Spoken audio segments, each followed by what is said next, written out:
The story opens in the grand aristocratic halls of Chimneys, a historic English country estate temporarily rented by Sir Oswald Coote.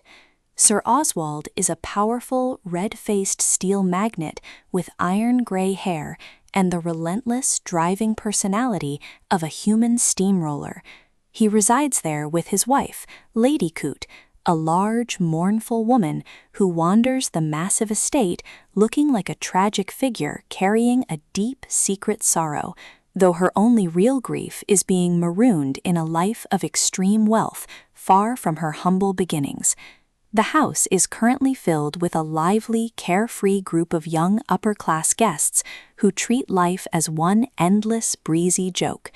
Among them is Jimmy Thesiger, an amiable, cherubic, and fair-haired young man whose vacuous expression masks a surprisingly sharp mind, and his friend Bill Eversley, a massive, bumbling, good-natured Foreign Office employee who bounds through life like a clumsy but affectionate dog. The youthful house party is irritated by the habits of Gerry Wade, a remarkably heavy sleeper who consistently misses breakfast. To teach him a lesson, the group orchestrates a playful prank. They purchase 8 loud alarm clocks, and under the meticulous direction of Sir Oswald's secretary, Rupert Bateman, a serious, spectacled, and hyper-efficient young man, known as Pongo, they sneak the clocks into Gerry's room late at night, setting them to go off in rapid succession. However, the morning brings a chilling shift from light-hearted comedy to dark tragedy. The clocks ring, but Gerry Wade does not wake up. He is found dead in his bed from an overdose of a powerful sleeping draught. While the authorities quickly rule it a tragic accident or suicide, a sinister detail lingers in the room. Only 7 of the 8 alarm clocks are neatly lined up on the mantelpiece, while the 8th has been mysteriously tossed out the window into the garden.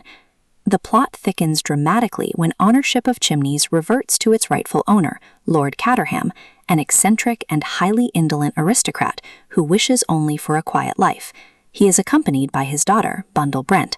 Bundle is a slim, fearless, energetic young woman with a highly autocratic demeanor and an insatiable thirst for adventure.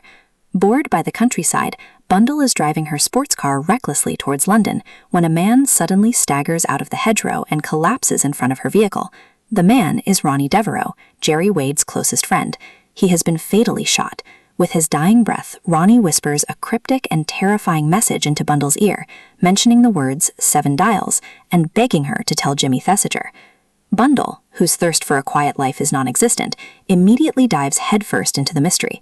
She discovers an unfinished letter left behind by Gerry Wade, written to his half-sister, Lorraine Wade. Lorraine is a small, fair-haired girl with deep blue eyes, a resolute jaw, and an outward appearance of innocent meekness, though she possesses a fierce determination to uncover the truth about her brother's death. The letter explicitly mentions a secret society known as the 7 Dials, and indicates that Gerry had stumbled into something highly dangerous. Bundle, Jimmy, and Lorraine form an impromptu alliance to investigate the twin murders, convinced that the authorities are missing the bigger picture. Their investigation leads them to the squalid, smoke-filled 7 Dials Club in London. Utilizing her sheer aristocratic audacity, Bundle manages to corner a former Chimneys footman who now works at the club, intimidating him into letting her into a secret back room. There, she conceals herself in a cramped, dusty glassware cupboard and bores a tiny peephole through the wood to watch. What she witnesses is a scene ripped straight from a Gothic thriller. 7 figures enter the room, their faces hidden by grotesque masks painted like clock dials. They take their seats at a long table, presided by the mysterious and silent number 7. Bundle listens in terror as the masked conspirators casually discuss international espionage, assassination, and their upcoming plot to steal a revolutionary aeronautic formula from a German inventor named Herr Eberhard. This theft is scheduled to take place during an exclusive political gathering at Wyvern Abbey. Wyvern Abbey is the estate of George Lomax, a pompous, bulging-eyed cabinet minister who speaks in perpetual, self-important political monologues. The guest list for his highly classified weekend includes Sir Oswald Coote, the inventor Herr Eberhard, and the captivating Countess Radzicki. The Countess is a sinuous, exotic beauty with matte skin, dark Slavic features, and a highly dramatic flair that immediately enraptures the bumbling Bill Eversley. To protect the formula, Jimmy and Bill manage to get themselves invited to the gathering. Meanwhile, the stolid and wooden-faced Superintendent Battle of Scotland Yard, a heavily built detective whose dull exterior hides a razor-sharp intellect, arrives openly at the Abbey, posing as a servant to deter any thieves through his mere intimidating presence. Despite the heavy security, the night of the gathering descends into total chaos. While Jimmy and Bill take shifts standing guard inside the house, Bundle stealthily scales the ivy outside to keep watch. Suddenly, the silence of the night is shattered by the sounds of a violent physical struggle in the library, followed by 2 deafening gunshots. When Superintendent Battle, Bundle, and the rest of the household break down the library door, they find the room completely wrecked. Jimmy Thesiger lies on the floor, bleeding from a gunshot wound to his right arm. He claims he caught a masked burglar attempting to steal the formula, engaging him in a brutal fistfight before the thief shot him and escaped out the window into the darkness. Simultaneously, Lorraine Wade appears on the terrace outside. She claims she snuck onto the grounds out of anxiety for Jimmy's safety, only to have the stolen package containing the formula literally dropped at her feet by the fleeing thief as he scaled down the ivy. The crisis appears to be averted, the formula is safe, and Jimmy is hailed as a brave, albeit wounded, hero. However, Superintendent Battle remains unnervingly quiet, meticulously examining the trajectory of the bullets, a discarded pistol found on the lawn, and a half-burnt left-handed glove retrieved from the library fireplace. Bundle, convinced that the mastermind, number 7, is hiding in plain sight among the houseguests, suspects everyone. Could it be the heavy-handed Sir Oswald Coote, whose ambidextrous abilities make him a perfect match for the left-handed glove? Or perhaps the Countess Radzicki, whose dramatic fainting spell during the shootout seemed just a bit too perfectly timed? Or even the hyper-efficient Secretary Pongo, who moves with eerie silence?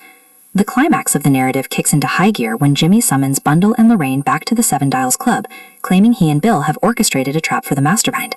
Bundle arrives only to find Bill slumped unconscious in the front seat of Jimmy's car. Panic sets in as Jimmy rushes off to find a doctor, leaving Bundle and Lorraine alone in the sinister club to watch over Bill. Seeking smelling salts, Bundle ventures into the secret room, but before she can react, a figure steps from the shadows and knocks her completely unconscious with a brutal blow to the head. When Bundle finally regains her senses, she finds herself locked in the secret room, wrapped in the arms of a frantic and emotionally undone Bill Eversley, who is loudly and tearfully confessing his undying love for her.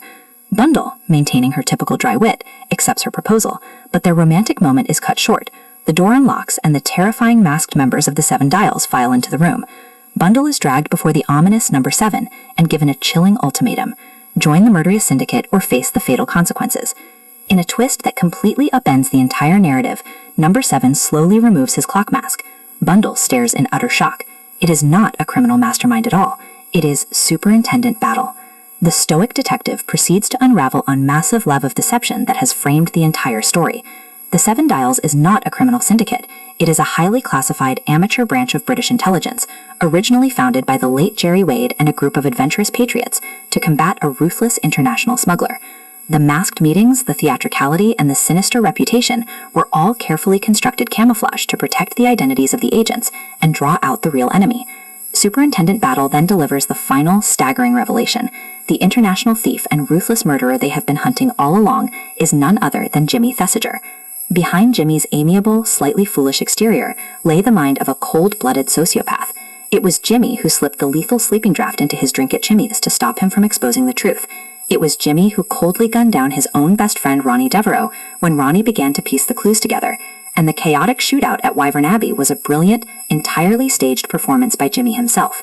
He had snuck out, stolen the formula, tossed it down to his waiting accomplice, and then deliberately shot himself in the arm with a secondary weapon, throwing the gun onto the lawn to create the illusion of a phantom burglar. Furthermore, the innocent-seeming Lorraine Wade is exposed as Jimmy's devoted accomplice and lover.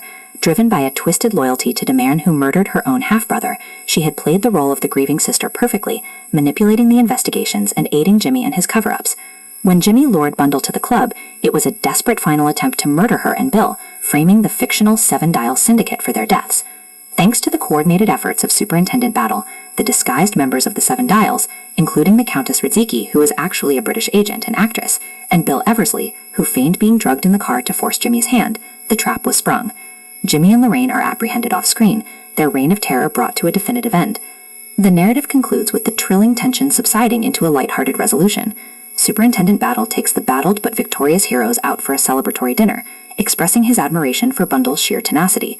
Returning to Chimneys, Bundle casually informs her perpetually wary father, Lord Caterham, that she is going to marry Bill. True to form, the eccentric lord is not concerned with the international espionage or the murders, but is simply delighted to learn that his future son-in-law has an excellent golf handicap.